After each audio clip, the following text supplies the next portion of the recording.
Alright guys, स्वागत है आपका इस वीडियो में। तो फाइनली यहाँ पे लैज़रस का 7th एपिसोड आ चुका है। मुझे पता है थोड़ा लेट हो चुका हूँ मैं इस एपिसोड को लाने में, लेकिन कुछ पास डेज से मैं बिजी था, इसी वजह से मैं ये वीडियो बना नहीं पा रहा था। एनीवे, ये लोग यहाँ पे बैठे हुए होते हैं और एक दूसरे की एज के बारे में बात कर रहे होते हैं। हमें बताया जाता है कि एक्सेल और डग की एज सेम है, 23, और इस बात को सुन के यहाँ पे क्रिस को तो यकीन ही नहीं हो रहा होता है। उसे लग रहा होता है कि डग की एज एटलीस्ट 40 होगी, ठीक है ना। लीलैंड उससे पूछता है कि तुम कितनी साल की हो, 30 की। तो यार क्रिस को ये सुन के गुस्सा आ जाता है, तो वो अपनी एज यहाँ पे बताती नहीं है, लेकिन लीलैंड अपनी एज बता देता है कि वो कितना ज्यादा यंग है, ठीक है। अब यार ये लोग इधर बारबेक्यू वगैरह बना रहे होते हैं, ठीक है ना, अपना ब्रेक वगैरह ले रहे होते हैं, बेसिकली ब्रेक ही मान लो। इसके अलावा आपको पता होगा एक मेमोरी डिवाइस टाइप मिला था इन लोगों को, जो कि अब डिकोड होने ही वाला होता है। और यहाँ पे फाइनली एक न्यूज आती है, जो आर्कटिक का लास्ट सबसे बड़ा आइस का टुकड़ा था ना, वो भी यहाँ पे ढह चुका होता है, खत्म हो चुका होता है। और अब आपको याद होगा 3 साल पहले यहाँ पे एक इंटरव्यू था, एक कॉन्फ्रेंस थी, जहाँ पे स्किनर ने पहले ही ये बात बता दी थी कि 3 साल बाद आर्कटिक की पूरी आइस खत्म हो जाएगी। और ये वीडियो अब यहाँ पे फिर से वायरल होने लग जाती है, ठीक है ना, जिसे देख के यहाँ पे काफी सारे लोग स्किनर को गॉड मानने लग जाते हैं, क्योंकि जैसा स्किनर ने कहा था वैसा ही हो रहा है।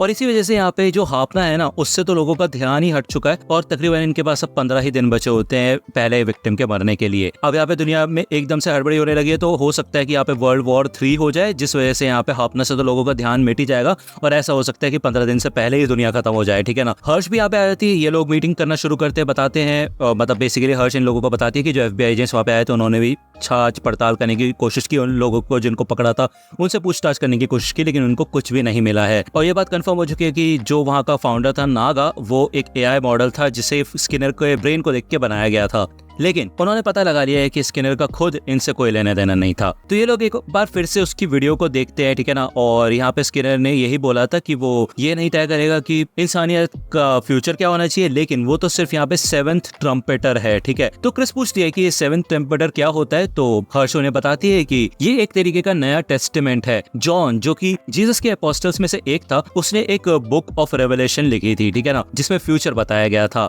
और इस दौरान यहाँ पे बहुत तगड़े वॉल्केनिक इरप्शन होंगे, ठीक है ना, मीटियोर गिरेंगे अर्थ के ऊपर और वॉर हो जाएगी, ठीक है। गॉड ऑफ रेवलेशन की बुक के अंदर बताया गया है कि गॉड इंसानियत से बहुत ज्यादा गुस्सा हो जाएंगे, ठीक है ना, जिसके बाद दुनिया भर की मुसीबतें वो इंसानों के ऊपर डालेंगे। तो यहाँ पे एंजल्स होते हैं, अपने ट्रम्पेट्स वो लोग बजाते हैं। हर ट्रम्पेट किसी कयामत के आने से पहले का संदेश होता है, और जब 7वां एंजल अपना ट्रम्पेट बजाता है तो वो फाइनल जजमेंट होता है ह्यूमैनिटी के ऊपर, जिसके बाद दुनिया खत्म हो जाती है पूरी तरह से, ठीक है। तो अब आप समझ गए होंगे कि स्किनर अपने आप को 7th ट्रम्पेटर क्यों बुला रहा था। ओके, ये डिवाइस यहाँ पे रिकॉर्ड हो चुका होता है। दूसरा यहाँ पे हमें एक टीम का सीन दिखाया जाता है। इधर एक लड़की होती है और ये लोग यही कहते हैं कि हम कल तक का वेट नहीं कर सकते, इसलिए हमें अभी निकलना होगा। ये लोग यहाँ पे अपनी बोट में कहीं जाते हैं। दूसरी ओर ये लोग इस मैसेज को रिकॉर्ड करने की कोशिश करते हैं। ये कुछ नंबर्स होते हैं, ठीक है। अब ये सोचते हैं कोई मोबाइल नंबर हो गया फिर कुछ और, लेकिन डग पता लगा लेता है कि ये कोऑर्डिनेट्स हैं, ठीक है। मैप पे 4 अलग अलग जगहों के कोऑर्डिनेट्स होते हैं आइलैंड्स के, जो कि अब डूब चुके हैं, ठीक है ना।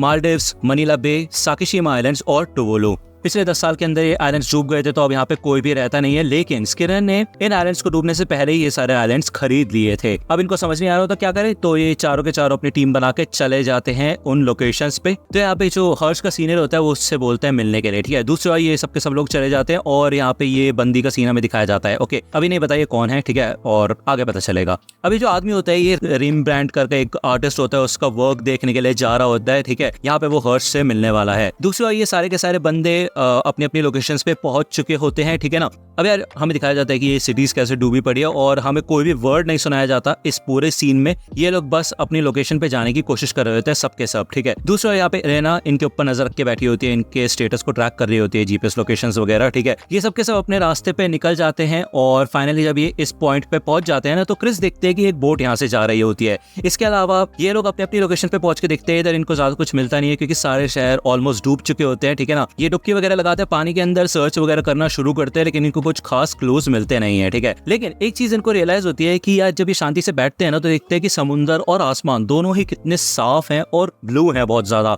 अब अगर बात करें बेबीलोनिया सिटी की, जहाँ पे ये लोग रहते हैं, वहाँ पे हर समय बादल बादल रहता है, पोल्यूशन रहता है। तो यार ऑब्वियसली बात है यहाँ पे इंसान नहीं है, इसी वजह से यहाँ पे पोल्यूशन बिल्कुल भी नहीं है। और एलेना यही कहती है कि जितनी भी ज्यादा खूबसूरत चीजें हैं ना पृथ्वी पे, वो वही जगह है जहाँ पे इंसान नहीं है, ठीक है। और क्रिस ये सोचती है कि शायद स्किनर उसको यही दिखाना चाहता था। वो यही सोचने लग जाती है कि यार अर्थ का जो नेचर है कितना कमाल का है, और इंसान उसको डिस्ट्रॉय कर रहे हैं और हमेशा से डिस्ट्रॉय करते हुए आए हैं, ठीक है। तो क्या हम ऐसा कह सकते हैं कि स्किनर जो भी कर रहा है वो बिल्कुल सही कर रहा है। इधर जब एक्सेल ऊपर आता है तो ये जो बोट का गाइड होता है ना, उसके चेहरे पे निशान लगा हुआ होता है, मतलब उसको चोट लग चुकी होती है, ठीक है। वो बताता है कि यार 10 साल पहले यहाँ पे सारे के सारे लोग जा चुके हैं, तो तुम्हें कोई मिलेगा नहीं इधर। एक्सेल पूछते हैं तुम्हारे चेहरे पे चोट कैसे लगी, तो ये बंदा बताता है कि शायद फ्लाइंग फिश की वजह से उसको चोट लग गई। तो एक्सेल कहते हैं तुम्हें पता नहीं चला, दर्द नहीं हो रहा तुम्हें? तो ये बंदा बताता है कि इसको एक ऐसा इनसेंसिटिविटी डिसऑर्डर है जिससे कि इसको दर्द महसूस नहीं होता है, ओके। और ये काफी कमाल का क्लू होता है जो कि इनको मिला होता है। इस कंडीशन को एनाल्जीसिया बोलते हैं। अब ये चारों यहाँ पे कॉल पे कनेक्ट होते हैं, इनको कुछ ज्यादा खास नहीं मिला होता, लेकिन एक्सेल यहाँ पे बताता है इस कंडीशन के बारे में कि 10 साल पहले ही ये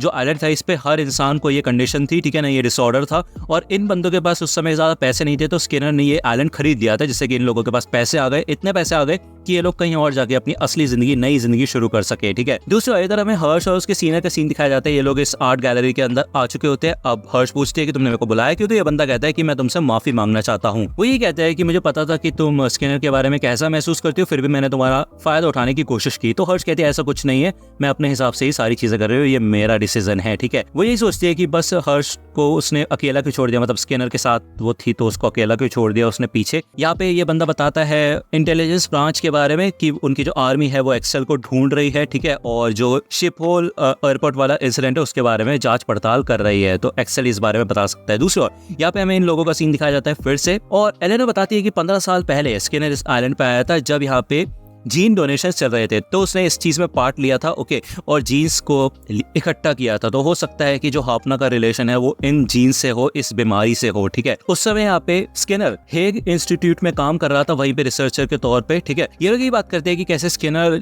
जरूर यही चाहता होगा कि ये लोग भी उसके नजरिए से दुनिया को देखे, और डग यही कहता है इसका मतलब ये है कि वो हमें अपने हाथों पे नचा रहा है, बस और कुछ नहीं, ठीक है। यहाँ पे ये सीनियर यही बात करता है कि तुम्हें ऐसा लगता है कि स्किनर ने अपनी आत्मा डेविल को बेच दिया, इसी वजह से वो ये सारी हरकतें कर रहा है। तो हर्ष कहते नहीं, बिल्कुल भी नहीं हो सकता ऐसा। वो काफी सिंसियर था। जब मैंने उसे बताया था कि तुम ये सब नहीं झेल पाओगे इस दुनिया में, तो उसने यही रिप्लाई किया कि एक सिंसियर साइंटिस्ट होने में बुरा ही क्या है। वो ये कहती है कि उसे एक बात साफ पता है कि वो जरूर यही चाहता है कि कोई ना कोई उसे आके ढूंढ ले। दूसरा यहाँ पे जब एलेना इस हेग इंस्टीट्यूट में सारे बंदों की लिस्ट चेक कर रही होती है, तो उसको एक चीज दिखती है कि यहाँ पे हर्ष भी शामिल है और वो उसी के साथ काम कर दी थी। यहाँ पे फाइनली ये लोग आ चुके होते हैं। क्रिस जब यहाँ से जा रही होती है तो उसके सामने से वही बंदी जाती है जो बोट पे थी, और क्रिस उसे देख के थोड़ा सा डर जाती है और वो साइड में मुड़ जाती है, लेकिन ये बंदी उसको रोक लेती है और कहती है कि अलेक्जेंड्रा ये तुम ही हो, क्यों, है ना। तो यार ये एपिसोड ये पे खत्म होता है। 14 दिन बचे दुनिया खत्म होने के लिए, और अगर आपको ये वीडियो पसंद आया तो लाइक करना, सब्सक्राइब कर लो, अगर चैनल पे नए हो तो। मिलता हूं आपसे अगली वीडियो में, तब तक के लिए गुड बाय।